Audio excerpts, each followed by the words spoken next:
the beginning of the First World War, my parents-in-law, William and Daisy Smith, were getting married, had just got married rather, and they took in eventually 2 children, my husband William and another little boy called Dick Austin, and they looked after them, and both of them were devoted to these 2 little boys, and oddly enough they never had a child of their own. But this did not stop them becoming a really tightly knotted family. They loved being together, and often I heard stories about Sunday evening. This was after the pair of them had been married for some time, and they had got into the habit of a Sunday evening walk, and they always went to a river, and there they walked by this river and found a little public house, and they went in and got drink for a beer for Grandpa, and Granny had lemonade, and so did the 2 little boys.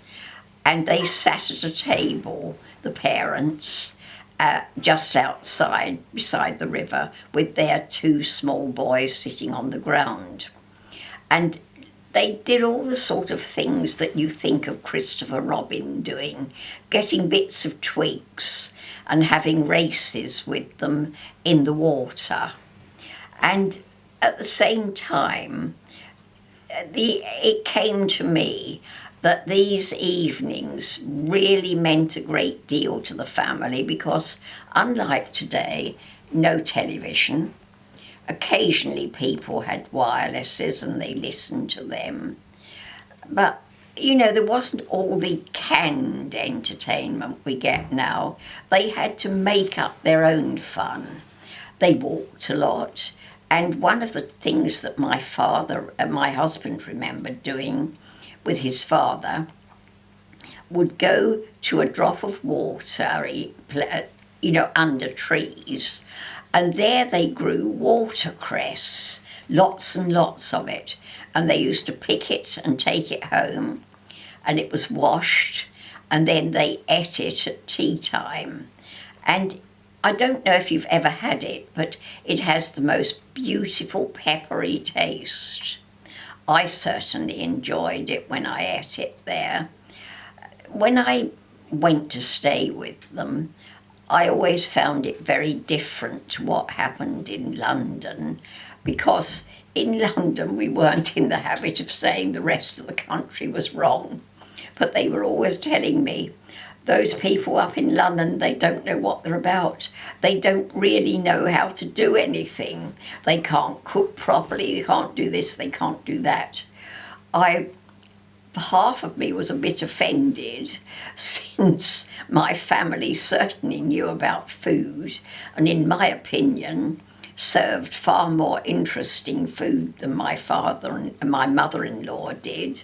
But I didn't say anything because I thought, why shouldn't they be proud of what they had? There's something about people who don't have a great deal in their lives being proud of that which they do have. And it didn't hurt me or demean anything I had by listening to what they had to say.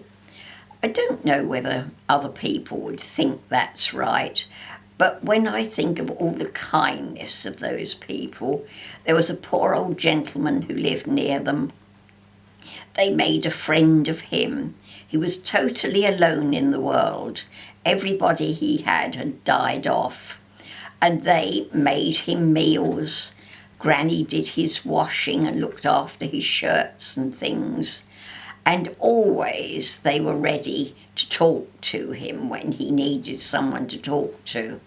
That wasn't often because he was still going to work, and plainly, although he was retired, he still did all these jobs he did because he was a member of something called the Salvation Army.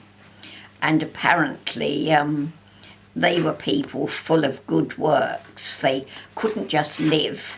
they needed to do something to make them realise that their lives were worth something.